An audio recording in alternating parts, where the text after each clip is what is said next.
Yeah, I can tell you one thing, Valen, it is freezing over here, but we've moved into a bit of a warmer spot. But I think what you're seeing on your screen right now is where President Jacob Zuma is going to be teeing off shortly. He's the guy, he's the man who's going to be the first one to tee off and start this golf day. And so that's where he will be, and hopefully we'll be able to catch him teeing off there. No pressure whatsoever, as the poor president has to go there in this freezing weather and tee off. But we'll see that later on. But right now I have got perhaps the most important person that is here at the AU Commission. She is the chair. I think a pride of South Africa for us here at the moment. We look up to her, and now not only does South Africa look up to her, but the whole of the African continent looks up to her as the AU Commission chair, Dr. Nkosazana Dlamini-Zuma, who of course has been in this position since 2012. What an honor to have you. Thank you so much for being with us here on You're Morning welcome, Live. and thanks for having me. It's an absolute pleasure. Dr. Zuma, what do you feel is the biggest issue you would like to see coming out of this, the 25th gathering of the African Union Summit? Well, first of all, I think the theme of the summit is on women's empowerment, and I think that's very important because women are the majority of the people on the continent, and if we don't empower them and they become drivers of our development, we will be developing at a much slower pace. So that theme is very important, and one of the things we're going to be doing, which is quite innovative, is to look at a scorecard, gender scorecard, where are countries at on various issues, whether it's women owning their own businesses, whether it's women in parliament, women in the judiciary, land rights, financial inclusion for women, a whole range of issues. And we are looking at each country to see where they are. And those who are doing well, of course, we will be honoring them so as to encourage others to also do well. But it's also to form a baseline that this is where we are today so that we can track whether there is progress or not over the next decade. And of course, we are also going to, we hope they will be able to adopt the 10-year implementation plan of Agenda 2063, which is a framework for development for Africa for the next 50 years. Yeah. But we are breaking it into 10-year plans. So it was adopted in January. Now we want them to look at the 10-year implementation plan. And from there, we will be looking at aligning that 10-year plan with the plans of the countries.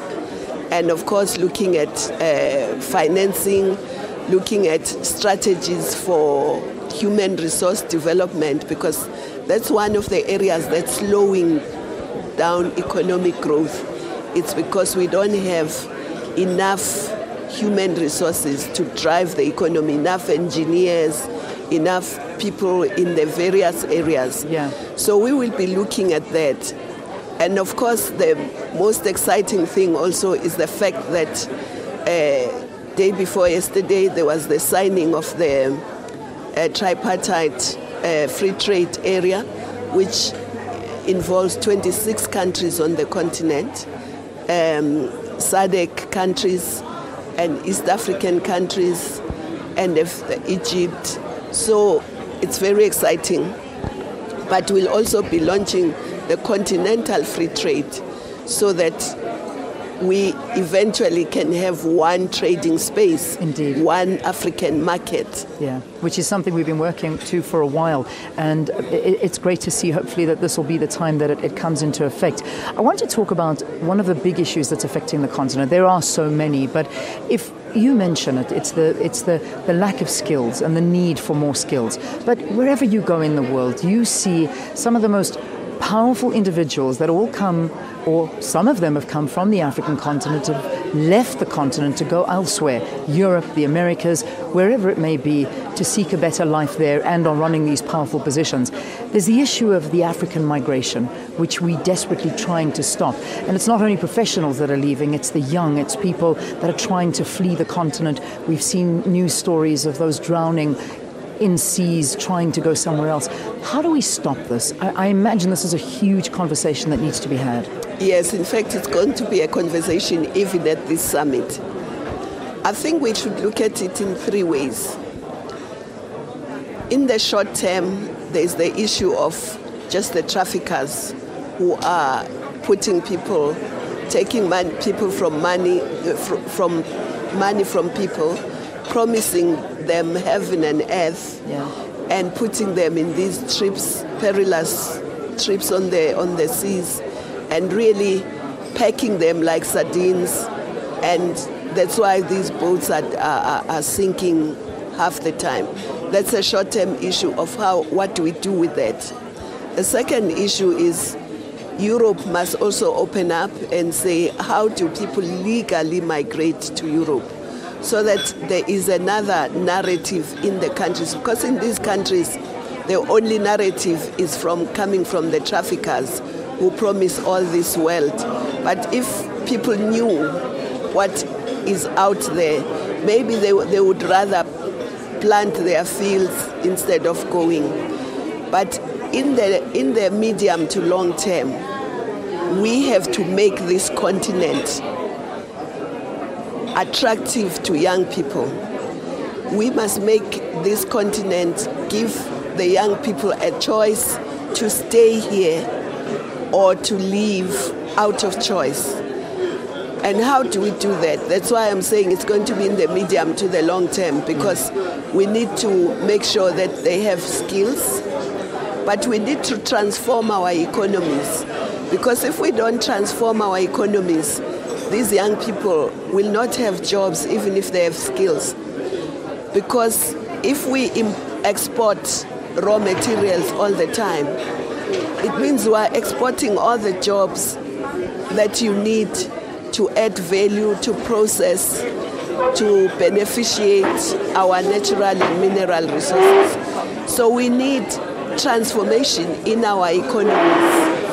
Of course, we also need to ensure that our infrastructure is right so that we can attract tourists, which also create jobs. We need to look at the sea. Africa is like one big island with smaller island states, but we have not really utilized the resources at sea. Those are exploited by other people. So we need to take charge of our continent. And if we do that, the continent will grow economically, but that economy will be inclusive, because raw materials also does not create inclusive growth, because it doesn't create enough jobs, it doesn't create enough revenue to go around.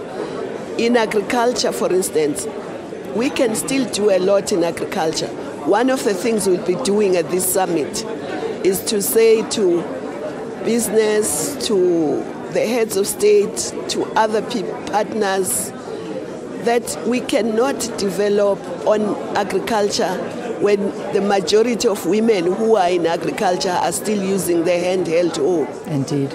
We are going to be saying to them they need better technology. There are smaller technologies that are out there that other countries are using, and that way they will be more productive in agriculture, will also save time.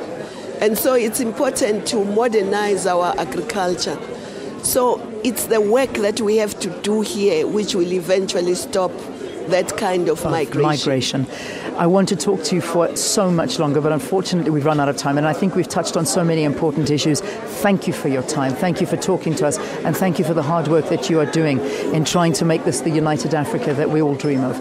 Our AU Commission Chair, Dr. Nkosazana Dlamini-Zuma, talking to us here on the program. Thank you again. Thank you, Leanne. All right. I know